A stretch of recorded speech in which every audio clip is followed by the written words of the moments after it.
하나님의 말씀은 사도행전 5장 1절에서 21절 말씀으로 행복을 느끼는 자라는 제목으로 은혜 나누겠습니다. 어떤 한 남성이 자기가 삶을 인생을 살아도 늘 행복함을 못 느꼈어요. 그래서 어떻게 하면 행복이 될까? 어떻게 하면 행복을 느낄 수 있을까? 그런데 늘 어떤 사람을 바라봤는데 그 집은 아무것도 자기가 봤을 때는 자기가 갖고 있는 거 비교할 수 없이 행복한 사람이 아닌데 늘 행복한 거예요. 그래가지고 그 사람한테 갔어요. 그래서 아니 당신은 내가 보니까 조건이 나보다 좋은 게 하나도 없는데 어째서 그렇게 행복해서 늘 웃고 다니십니까? 물었어요. 그래가지고 이 사람이 행복이라는 말에 말도 안 하고 이 사람 손을 잡았어요. 손을 잡고 이렇게 끌고 갔어요. 그래서 건너편에 보니까 병원이 있는 거예요. 병원에 데려가서 이렇게 병실을 이렇게 다니면서 다니다 보니까 거기 별별 사람이 다 있겠죠. 아픈 사람들이. 그래서 말도 안 하고 이렇게 쳐다봤대. 그 다리가 이제 좀 이렇게 불편한 사람이 지나가면 다리를 이렇게 쳐다보고, 또 이제 팔이 불편한 사람이 있으면 팔을 이렇게 쳐다보고, 또 눈이 어두운 사람이 있으면 눈을 보고, 귀가 어두운 사람이 있으면 귀를 보고, 이렇게 보니까 이 사람이 이렇게 하는 대로 다 자기가 따라했어요. 그런데도 이 사람은 이게 막 너무 감사하다 그런데 이 사람은 저런 게 뭘 보고 저렇게 감사하지 이런 거예요. 그래서 집에를 쫄렁쫄렁 따라왔어요. 따라와서 보니까 자기 아내보다도 이쁘지도 않고, 이 집의 아내는, 행복한 자의 집에는 아내도 더 이쁘지도 않고, 부모님이라고 이렇게 또 계신데 보니까 자기 부모는 너무 많이 배우고 훌륭한데 이 부모는 또 많이 배우지도 안 하고 되게 부족한 거예요. 그런데 이 사람은 왜 행복할까? 그렇게 자기가 답을 못 찾은 거예요. 그래서 이 사람이 말한 거예요. 당신이 갖고 있는 거 왜 행복하지 못하냐? 아내가 예쁘면 예쁜 대로 감사하고 행복해야지. 그리고 부모가 많이 배웠으면 많이 배운 것에 감사해야지. 왜 당신은 많이 갖고 있음에도 불구하고 아래 사람을 쳐다보지 못하고 위에 사람만 쳐다보느냐 그랬어요. 그런데 이 사람은 자기가 행복을 느끼지 못했습니다. 갖고 있음에도 행복을 못 느꼈어요. 우리도 그렇죠. 인생을 살아가면서 부모가 늘 옆에 있어요. 자녀도 옆에 있고 남편도 있고 아내도 있고 형제도 있고 다 있어요. 있지만 우리가 행복하지 못할 때가 있어요. 왜 그러냐면 우리의 마음에 욕심이 있어서 그렇습니다. 우리가 항상 사람인지라 탐욕이 있어요.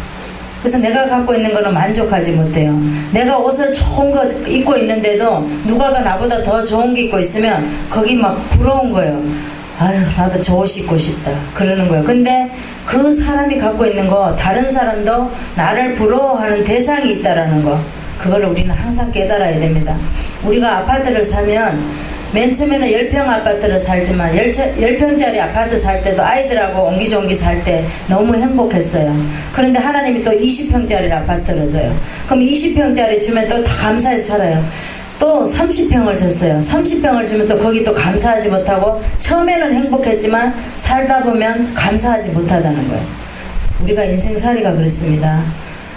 우리가 이제 어떤 사람이 한 사람이 생명을 잃어갈 때에 그 사람의 아픈 한 사람의 생명을 잃어가는 사람을 보면은 우리가 건강하다는 게 얼마나 감사한지 몰라요. 우리가 오장육부가 다 붙어있고 손발이 다 있고 눈으로 볼 수 있고 귀가 들을 수 있는 것에 우리는 늘 감사해야 됩니다. 하는 것에 감사하는 것이 아니라 자그마한 거. 우리가 지금 이 순간에 장마로 인해서 피해 있는 사람도 있습니다. 또 무더위로 인해서 피해 있는 사람이 있어요. 그런데도 우리에게 쌀 한 톨이라도 정말 우리에게 먹여주시고 귀한 물을 우리에게 먹을 수 있는 물이 있는 것들이 얼마나 감사한지 몰라요. 오늘 본문에 보면 아나니아와 삽비라는 부부가 있습니다. 근데 우리가 4장에 보면 36절에 보면 구브로에서 난 레위 족속인 이름은 요셉이라. 사도들이 일컬어 바나나라 하는 번역하는 이름이 요셉인데 번역을 해서 히브리어로 헬라어로 참 번역을 해서 바나바예요. 바나바. 근데 뭐라 그래요? 그가 밭이 있음에 팔아서 값을 가지고 사도들 발 앞에 두었다 그랬어요. 이 사도들 발 앞에 두었다라는 거는 자기가 밭을 팔아서 그 밭을 판 값을 하나님 앞에 드렸다라는 거예요. 그런데 아나니아와 삽비라가 어떻게 해요? 그 바나나가 사도들 앞에 발 앞에 둔 것을 보고 나도 저렇게 물질을 하나님 앞에 드려서 복을 받아야 되겠다 그렇게 생각을 했는데 아나니아는 어떻게 했어요? 그 돈을 일부는 감춰놨어요. 우리도 그랬죠. 하나님한테 드릴 때 11조를 드릴 때 전체를 드리는 것이 아니라 우리는 때로는 액수가 많으면 어떤 분이 그러더라고요. 돈이 갑자기 막 1억이 생겼어요. 기도할 때는 하나님한테 하나님 저는 돈이 정말 하나님이 1억을 매출이 오르게 하면 10분의 1을 다 드리겠습니다 그랬어요. 막상 1억이 생기니까 11조를 다 못 드리는 거예요. 1000만을 드리려니까 발발발발 떨리는 거예요. 이 아나니아 삽비라가 그런 거예요. 밭을 팔았는데 막상 11조를 드리려니까 너무 아까운 거예요. 그래서 자기가 일부는 떼어놓고 그러니까 모양만 낸 거죠. 우리가 맵새가 항새가 맵새를 쫓아가려면 안 되죠. 맵새가 항새를 쫓아가는 거예요? 가래기가 찢어지죠. 그래요. 맵새가 항새를 쫓아가면 가래기 찢어져요. 이 아나니아 삽비라 그런 거예요. 자기네가 약속을 하지만 자기네 마음속에 그게 벌써 욕심이 들어간 거예요. 자기는 다 전체를 드리지도 않으면서 나도 이렇게 드리면 하나님이 내게도 복을 주시겠다 이렇게 생각을 한 거죠. 그런데 하나님은 그렇게 하시지를 않죠. 그래 어떻게 해요? 베드로가 너 안에 벌써 이미도 사단이 들어갔다는 거에 생각이 벌써 탐욕이 들어갔어요. 그죠? 네가 다 드리지도 못할 거면서 네가 그렇게 약속을 했어? 그러는 거예요. 그러니까 어떻게 여기 보니까 3절에 보니까 사단이 내 마음에 벌써 가득했다라는 거예요. 내가 성령을 속이고 땅값 얼마를 감추었느냐. 그렇죠? 성령을 속였다라는 건 하나님을 속인 거예요. 교회를 속이고 하나님을 속였어요. 우리는 이런 사람이 되면 안 돼요. 그러니까 하나님이 어떻게 해요? 자기가 속였다는 성령을 속였다라는 그 소리에 아나니아는 자기가 거기서 죽는 거예요. 혼이 떠나가죠. 그런데 그 다음에 또 아나니아의 아내가 또 왔어요. 그래서 아내에게 또 물었잖아요. 너희들이 땅을 팔았느냐? 근데 어떻게 했냐? 그러니까 하나님한테 드렸다 그러잖아요. 그러니까 진정으로 드렸냐? 그것도 드렸다 그러잖아요. 그러니까 어떻게 해요? 네 남편이 그래서 죽었다니까 그 안에도 그냥 그 자리에서 죽잖아요. 그래서 우리는 다 속에도 지금도 예배 드릴 때 하나님이 우리를 보고 계신다는 거, 보고 계신다는 것을 우리는 명심해야 됩니다. 그래서 우리가 어디서 행복을 느끼는 자가 되어야 되냐면 첫 번째 하나님 말씀을 보겠습니다. 1절에서 2절의 말씀에 하나님을 위해서 드려지는 자가 행복을 느끼는 자입니다. 1절에서 2절에 보겠습니다. 아나니아라 하는 사람이 그 안에 삽비라로 더불어 소유를 팔아 그 값에 얼마를 감춤해 그 안에도 알더라. 얼마를 가져다가 사도들 발 앞에 두니 베드로가 아나니아야 어찌하여 사단이 내 마음에 가득하여 내가 성령을 속이고 그 땅값을 얼마를 감추었느냐. 그랬더니 내 땅이 아니면 판매도 우리는 하나님이 주신 거 우리 게 아니에요. 하나님은 잠시 우리에게 맡겨놓은 거예요. 그래서 내 땅이 아니면 판후에도 내 의미로 할 수 없더냐. 왜 네 마음대로 했느냐 그러는 거죠. 그래서 사람에게 거짓말한 것이 아니요 하나님께 거짓말을 했다. 네가 아나니아 이 말을 듣고 엎드려져 혼이 떠나갔다 그랬습니다. 3시간쯤 지나서 그 아내가 또 왔어요. 그래서 네가 베드로가 또 물어요. 그 땅 판값이 이것뿐이냐 물어요. 그러니까 그렇다 그래요. 그랬더니 베드로가 왜 그랬어요? 많은 사도들에 그랬죠. 이 시체를 감춰라 그랬어요. 왜? 아나니아의 아내가 또 올 거니까, 삽비라가 올 거니까. 그러고 나서 베드로가 네가 어찌하여 함께 있게 하여 주의 영을 시험하려느냐. 얼마나 큰 죄예요. 그죠? 그러니까 내 남편 장사하고 오는 사람의 발이 문 앞에 엎드리니 너를 메어 가리라. 그랬더니 그 아내도 혼이 떠났습니다. 이거는 교회를 희롱한 거예요. 이 두 부부는 바나바라고 하는 사람이 사도들 발 앞에 자기의 밭을 판 그 땅값을 갖다 넣는 걸 보고 이 아나니아와 삽비라도 자기네도 그렇게 하면 복을 받을 줄 알고 그렇게 모양을 낸 겁니다. 우리는 모양 내는 신앙이 돼서는 안 된다는 거예요.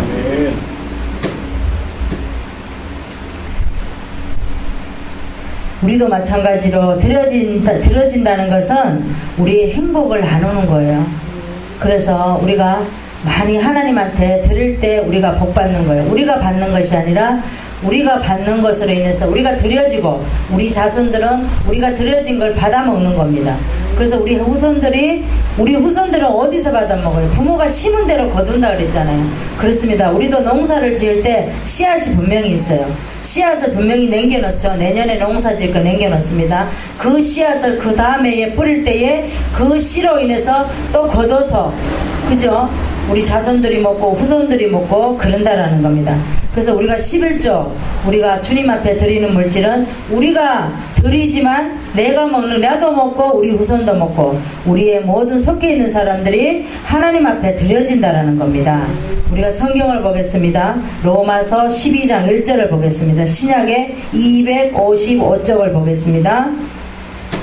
로마서 12장 1절 신약의 255쪽을 보겠습니다. 사도행전 뒤에 보면 있습니다. 그러므로 형제들아 내가 하나님의 모든 자비하심으로 너희를 권하노니 너희 몸을 하나님이 기뻐하시는 거룩한 산제사로 드리라. 우리는 우리 몸이 있다고 하지만 우리의 몸이 아니에요. 우리 몸은 하나님 거예요. 그래서 하나님 앞에 드려지는 산제사로 우리 몸은 거룩하게 드려져야 돼요. 우리는 거룩해야 됩니다. 하나님께서 우리에게 거룩해지라고 늘 말씀하고 있어요. 오늘도 여기 말씀해 보면 너희 몸은 하나님이 기뻐하시는 거룩한 산제사로 드리라는 겁니다. 우리의 몸은 우리 것이 아니라 하나님의 것이라는 걸 우리는 명심해야 될 줄 믿습니다. 그래서 우리가 신앙생활을 이렇게 하는 것이 아니라 교회의 신앙의 원리를 이렇게 설명하고 있어요. 그래서 로마서는 우리의 신앙의 원리를 말하고 있습니다. 5가지를 가지고 우리가 죄인이요, 죄인은 구원을 받아야 되고 구원받는 사람은 성화가 돼야 되고 성화가 되는 사람은 우리가 성화가 됐으면 어떻게 해야 돼요? 하나님의 주권을 인정해야 됩니다. 그러고 나서 우리가 교회 가서 봉사를 해야 돼요. 근데 우리가 하나님의 주권도 인정하지 못하고 교회에 가서 봉사를 한다? 그거는 모양 내는 겁니다. 그래서 우리는 늘 죄인이라는 거. 죄인이면 우리가 할 말이 있어요? 없어요? 할 말이 없죠. 그래서 우리가 죄인입니다. 누가를 하는 사람은 의사예요. 의사인데 늘 바울을 쫓아다녔어요. 지금 의사는 월급이 얼마나 많아요? 그런데도 자기가 의사를 내팽개치고 사도 바울을 계속 쫓아다니면서 전도 여행을 돌아다녔다는 거예요. 그리고 사도 바울의 가방을 들고 다니면서 자기가 의사임에도 불구하고 자기 신분을 내려놓고 바울을 따라다니면서 가방을 들고 다니면서 전도 여행에 따라다닌 사람이에요. 우리도 누가와 같이 이런 사람이 돼야 됩니다. 내가 누가? 내가 아무것도 아니라는 거예요. 내가 누구예요? 아무것도 아니잖아요. 그런데 우리는 내가라는 것은 없다라는 걸 우리는 명심하시기 바랍니다. 아멘. 행복을 느끼는 자가 되려면 어떻게 해야 되냐? 2번째 말씀을 보겠습니다. 2번째 말씀은 15절에 보겠습니다. 2번째는 하나님의 역사를 만나는 자가 행복을 느끼는 자인 줄 믿습니다. 15절에 보겠습니다. 15절에 보니까 심지어 병든 사람을 메고 12절부터 보겠습니다. 사도들의 손으로 민간의 표적과 기사가 많이 되었다 그랬어요. 이제 아나니아 사건으로 이후에 교회가 계속 성장해 나가는 거예요. 왜? 사도들의 이제 모든 이제 표적을 나타나고 이제 많은 사람들을 이제 그런 이적을 나타내는 거예요. 그랬더니 나머지 감히 그들과 상종하는 사람이 없으나 백성이 칭송하더라. 사도들이 베푸는 것을 보고 많은 백성들이 막 찬송을 하는 거예요. 막 이렇게 하면서. 그러면서 14절에 보니까 믿고 주께로 나오는 자가 더 많아졌어요. 그랬어요. 맨 처음에는 3,000명이었다가 이제는 큰 무리로 더 예수를 믿는 사람이 더 많아졌다는 거예요. 3,000명에서 5,000명에서 이제는 큰 무리로 모여서 막 사도들을 따라다니면서 복음을 전하는 거예요.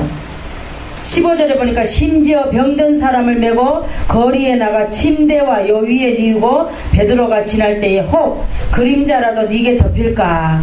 왜냐하면 베드로에게 막 능력이 예수의 능력이 나타나니까 베드로가 지나가면 그림자라도 누가 밟을까 해가지고 막 염려했다라는 거예요. 그러면서 16절에 보니까 예루살렘 그는 허다한 사람들도 모여 모든 사람과 더러운 귀신의 괴로움 받는 사람을 데리고 와서 다 나음을 얻었다 그랬다는 거예요.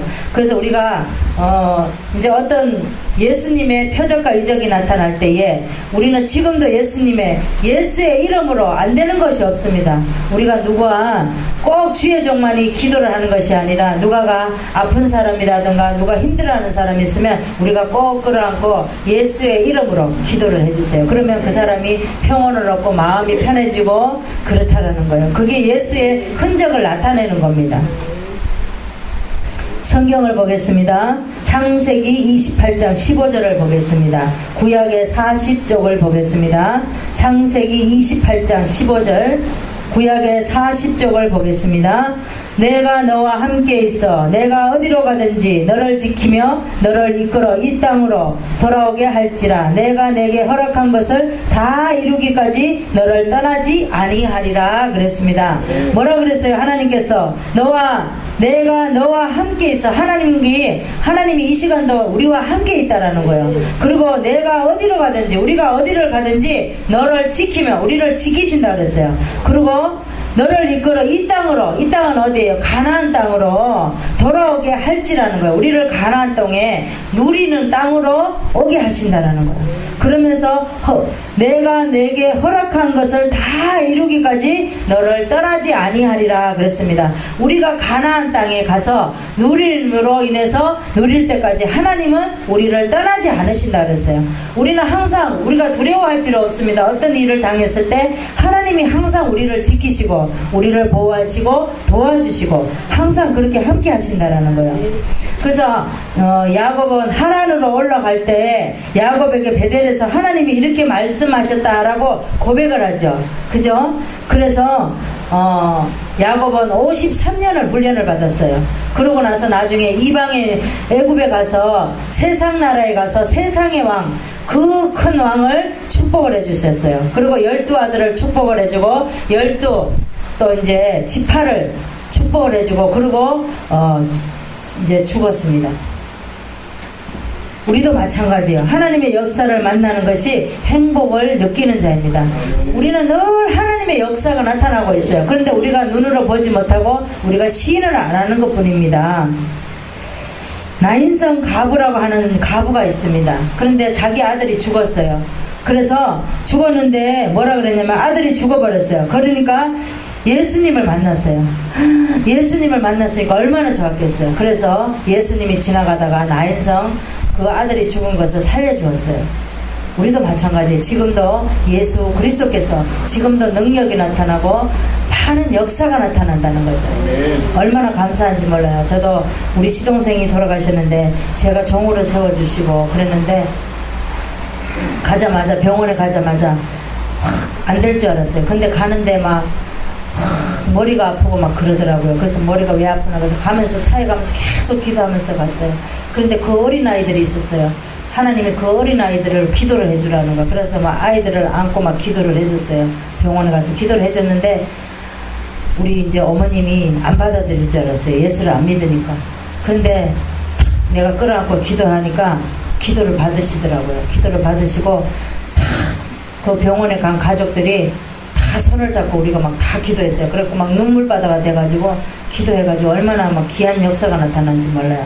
그때는 우리 어머니가 나는 지금 예전에는 우상을 믿었잖아요. 지금은 그런데도 안 다니신대요. 그래서 나는 어머니 이제는 예수 믿고 이제는 우리가 천국에 가셔야 되잖아요. 그랬더니 나 이제 그런 거 아무것도 저런 것도 안 믿는다.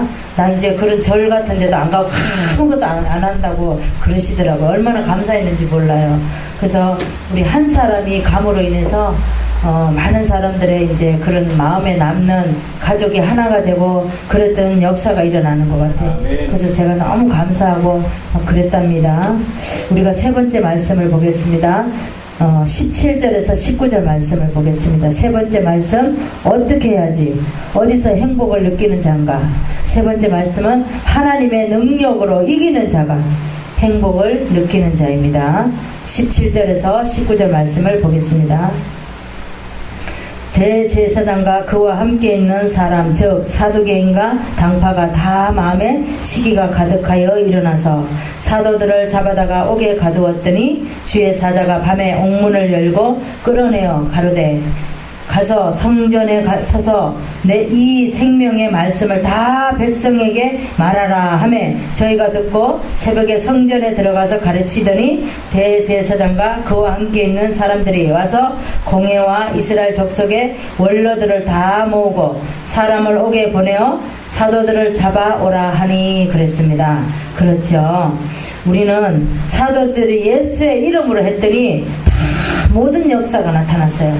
그래서 사도들은 옥에 잡아다가 가두었는데 19절에 보니까 주의 사자가 밤에 옥문을 열어버렸어요. 주님의 하신 일은 누구 막을 자가 없다라는 그랬어요. 그죠? 이게 주의 사자가 밤에 옥문을 열어버렸어요. 그러니까 옥문에 그 간수들이 얼마나 놀랐겠어요. 그죠? 바울도 그랬잖아요. 근데 여기 지금 사도들, 베드로와 사도들에게도 이런 일이 일어났다는 거예요. 그래서 하나님의 능력을 이기는 것에는 사도들밖에 나와서 생명의 말씀을 백성에게 말하고 날 때에 얼마나 기뻐하셨겠어. 그렇죠? 그러니까 하나님의 능력이 지금도 나타나는 거예요. 하나님의 능력을 이기는 것에는 우리의 행복을 느끼는 자입니다. 우리가 하나님의 능력이 나타날 때 우리가 얼마나 행복을 느끼고 감사함을 느끼잖아요. 그래서 밤에 옥문을 열고 나와서 가서 백성들에게 생명의 말씀을 전하고 그러고 나니까 새벽에 성전에 들어가서 사도들이 어떻게 되었나 봤다라는 거예요. 그런데 하나님의 능력을 이기는 것에는 행복을 느끼는 자예요. 아멘. 우리가 지금 이 시간도 보면은 우리가 하나님의 능력이 나타나고 있습니다. 저에게 제가 이제 병원에 가서 이틀 동안 있다가 왔어요. 그런데 심히도 걱정했어요. 어저께 늦게 또 우리가 이제 요즘에 또 작전기도도 하고 막 이래서 걱정스러웠어요. 그런데 하나님이 이렇게 힘을 불어넣어 주셔서 얼마나 감사한지 몰라요.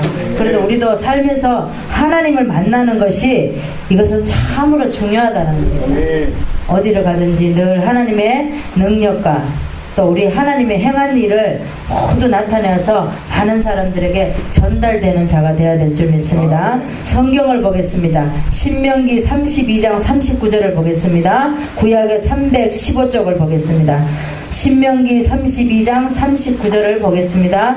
구약의 315쪽. 이제는 나 곧 내가 그인 줄 알라. 나와 함께하는 신이 없도다. 내가 죽이기도 하며 살리기도 하며 상하게도 하며 낫게도 하나니 내 손에서 능히 건질 자가 없도다. 그랬습니다. 그렇습니다. 하나님은 죽이기도 하시고 살리기도 하시고 상하게도 하시고 낫게도 하시는 주님이세요. 그래서 우리는 아프면은 걱정할 거 없어요. 하나님한테 구하면 돼요. 그냥 하나님은 살리기도 하고 죽이기도 하고 상하게도 하고 낫게도 하신다 그랬습니다. 하나님의 능력이 없이는 우리는 아무것도 할 수 없다라는 거예요. 하나님의 주권을 인정하는 자가 하나님의 능력이 나타나는 줄 믿습니다.